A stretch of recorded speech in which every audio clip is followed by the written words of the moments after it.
अस्सलाम वालेकुम, welcome to my YouTube channel. तो इस वीडियो लेक्चर में हम लोग बात करेंगे पार्ट्स ऑफ स्पीच पर। और पार्ट्स ऑफ स्पीच में आज हम लोग 4 पार्ट्स ऑफ स्पीच को सीखेंगे, नाउन, प्रोनाउन, वर्ब और एडजेक्टिव को। और अगली आने वाली वीडियोस में हम लोग जो बाकी पार्ट्स ऑफ स्पीच हैं उन पर बात करेंगे। तो सबसे पहले हम लोग देख लेते हैं पार्ट्स ऑफ स्पीच की डेफिनेशन क्या है।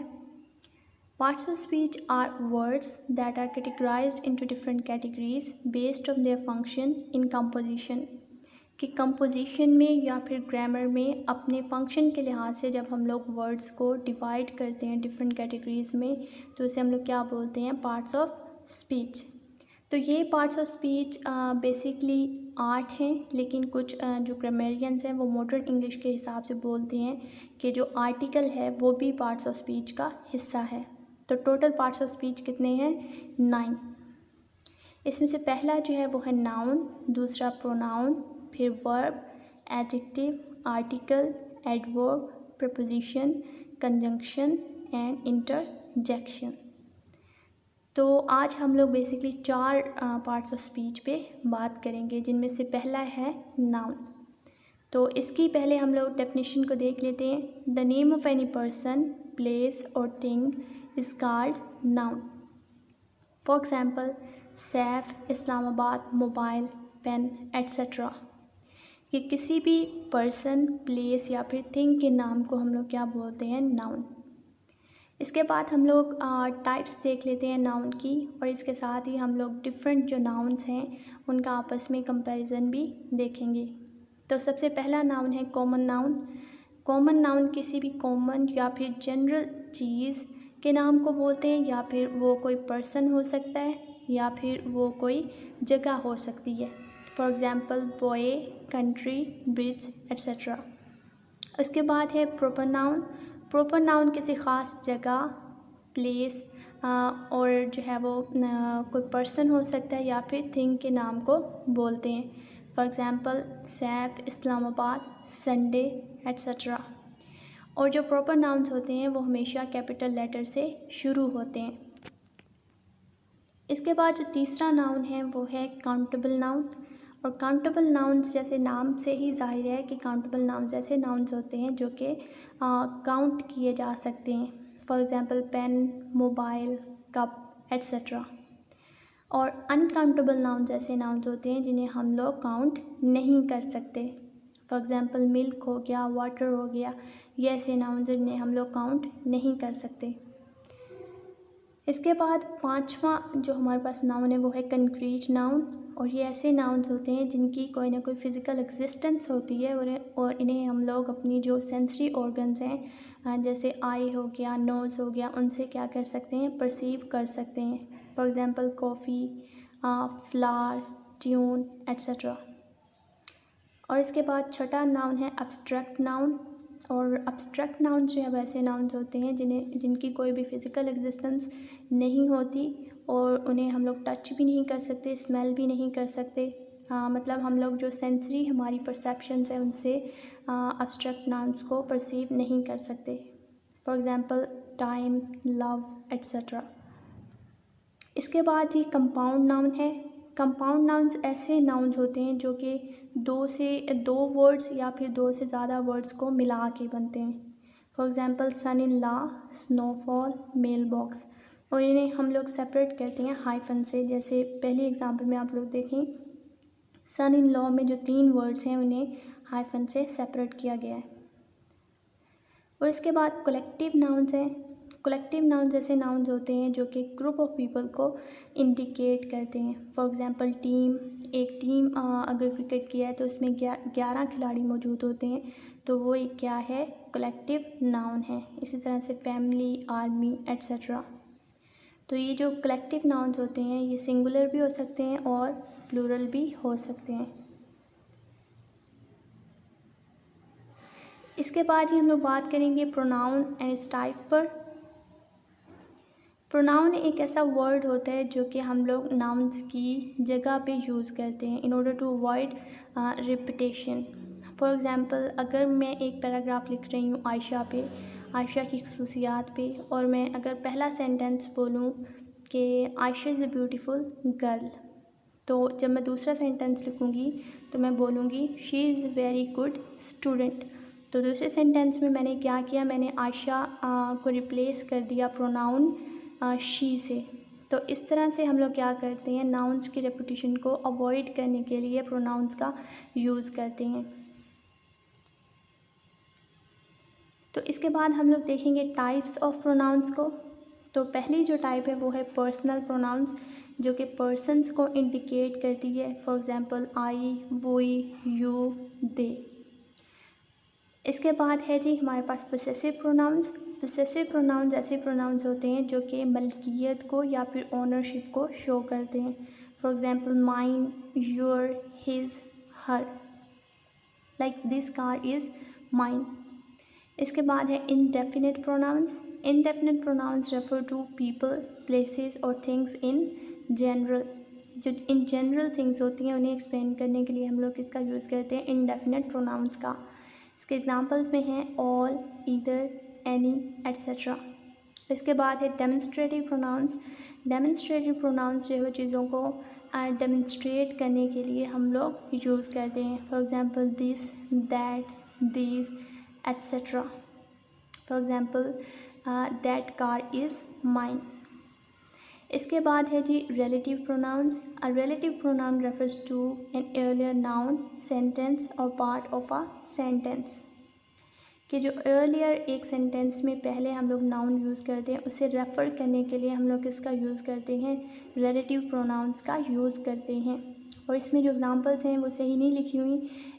रिलेटिव प्रोनाउंस के एग्जांपल हैं who, that, which, etcetera. For example अगर मैं बोलूँ this is the same pen that was lost, तो इसमें पेन जो है वो एक नाउन है, एर्लियर नाउन है, जिसे जो है वो रेफ़र कर रहा है दैट के this is the same pen that was lost, ये वही पेन है जो खो गया था। इसी तरह से विच और हु भी जो है वो रिलेटिव प्रोनाउंस हैं। इसके बाद है जी distributive pronouns. The pronouns which refer to persons और things one at a time are called distributive pronouns. For example each, either, neither, etcetera. और फिर हमारे पास जो है वो टाइप है reciprocal pronouns. We use reciprocal pronouns when two subject receiving the benefits or consequences of that action simultaneously। जब हम लोग जो है वो दो जो हमारे पास सब्जेक्ट्स होते हैं उनका जो आपस में रिलेशनशिप होता है, दो या दो से ज़्यादा सब्जेक्ट्स के दरमियान, उसे शो करते हैं, तो ऐसे हम लोग क्या बोलते हैं, रेसिप्रोकल प्रोनाउन। और दो ही रेसिप्रोकल प्रोनाउंस हैं, एक है ईच अदर और दूसरा है one and other. For example if I say Ayesha and Ali love each other, तो इस तरह से हम लोग रेसिप्रोकल प्रोनाउंस का यूज़ करते हैं। इसके बाद ही थर्ड पार्ट्स ऑफ स्पीच है एडजेक्टिव, और इसकी टाइप्स को हम लोग देखेंगे। तो एडजेक्टिव अगर मैं सिंपल वर्ड्स में बोलूँ तो एडजेक्टिव एक ऐसा वर्ड होता है जो कि नाउन या फिर प्रोनाउन की जो खुसूसियात होती हैं उन्हें वो एक्सप्लेन करता है या फिर नाउन और प्रोनाउन को क्वालिफाई कर रहा होता है।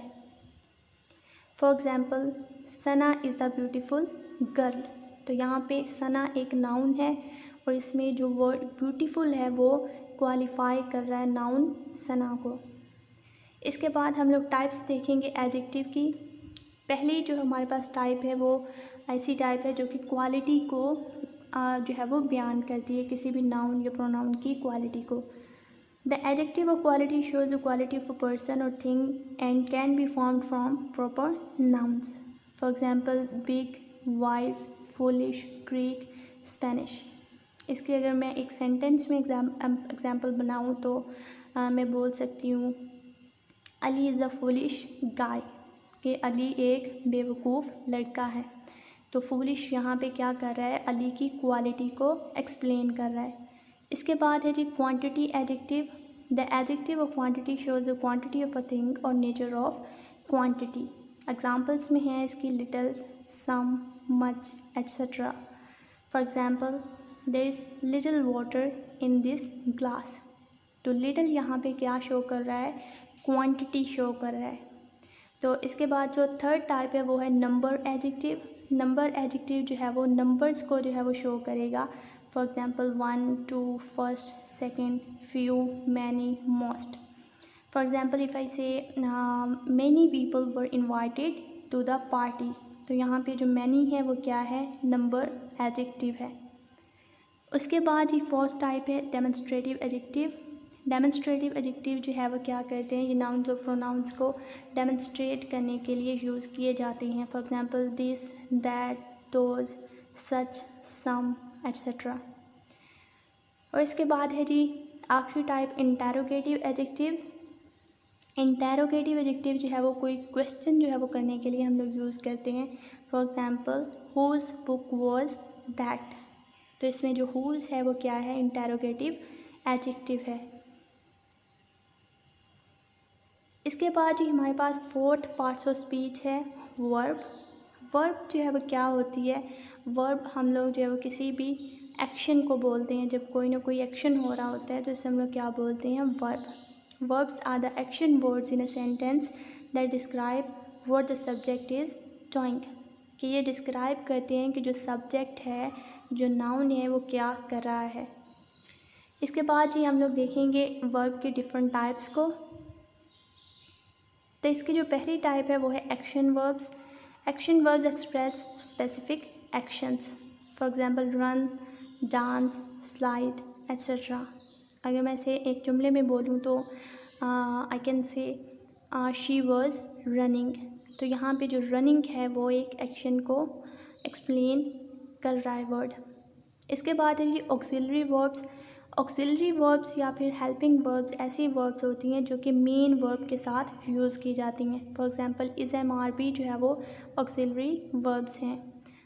लाइक इफ़ आई से शी वॉज डांसिंग, इसमें वॉज जो है वो ऑक्सिलरी वर्ब है.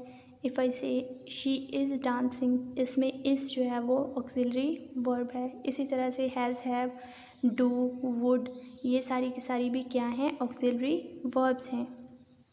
फिर हम लोग देखते हैं जी ट्रांजिटिव वर्ब्स और इनट्रांजिटिव वर्ब्स जो है वो क्या होती हैं. Transitive verbs express doable activities that relate or affect someone or something else.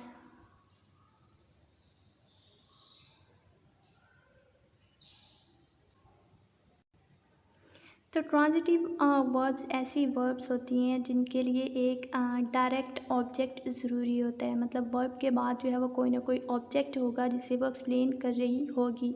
For example love, respect, tolerate, etcetera.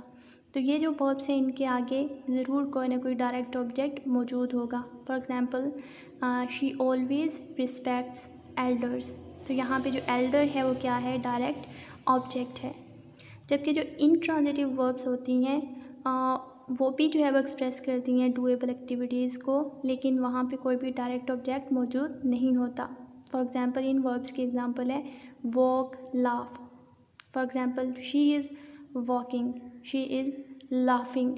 तो लाफिंग और वॉकिंग के बाद कोई भी ऑब्जेक्ट नहीं आया. इसके बाद है जी modal verbs. Modal verbs are used to express abilities, possibilities, and permissions. For example, can, may, should, etc. Like if I say, may I come in, तो may I come in में जब हम लोग may बोलते हैं तो यहाँ पे हम लोग क्या करते हैं, परमिशन को आस्क कर रहे होते हैं. तो ये जो है वो क्या होती हैं, मॉडल वर्ब्स कहलाती हैं. इसके बाद यदि फ्रेजल वर्ब्स. फ्रेजल वर्ब्स जो हैं ये ग्रुप ऑफ वर्ड्स होते हैं, ये सिंगल वर्ड नहीं होता. These are not single words but combinations of words used together to take on a different meaning to that of the original verb. For example run out, go away. Different meaning देने के लिए ये use किए जाते हैं कि जो main verbs हैं उनसे जो है वो एक डिफरेंट मीनिंग ये देती हैं. तो उसे हम लोग क्या बोलते हैं, फ्रेजल वर्ब्स. इसके बाद है जी regular and irregular verbs. Regular verbs जो है वो ऐसी वर्ब्स होती हैं कि जब हम लोग वर्ब्स की फॉर्म्स बनाते हैं, first form, second form, third form, जो कि हम लोग टेंसेस में भी यूज़ करते हैं. तो फर्स्ट फॉर्म की जब हम लोग सेकंड फॉर्म बनाते हैं तो ज़्यादातर वर्ब्स में हम लोग क्या करते हैं, डी या फिर ईडी का इजाफा करके हम लोग क्या कर देते हैं, सेकंड और थर्ड फॉर्म बना देते हैं. फॉर एग्जांपल वॉक, वॉक्ड और वॉक्ड, ये 3 फॉर्म्स हो गई. तो ऐसी वर्ब्स जिनमें जो सेकंड फॉर्म और थर्ड फॉर्म है वो डी और ईडी का इजाफा करने से बनती हैं, वो क्या कहलाती हैं? Regular verbs.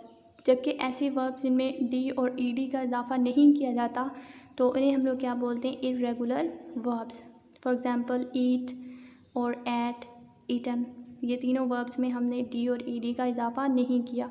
इसी तरह से थिंक और ब्रिंक है, इनमें भी जो है वो जब हम लोग सेकंड और थर्ड फॉर्म बनाते हैं तो इनमें भी डी और ईडी का इजाफा नहीं होता। तो ऐसी वर्ब्स को हम लोग क्या बोलते हैं? Irregular verbs.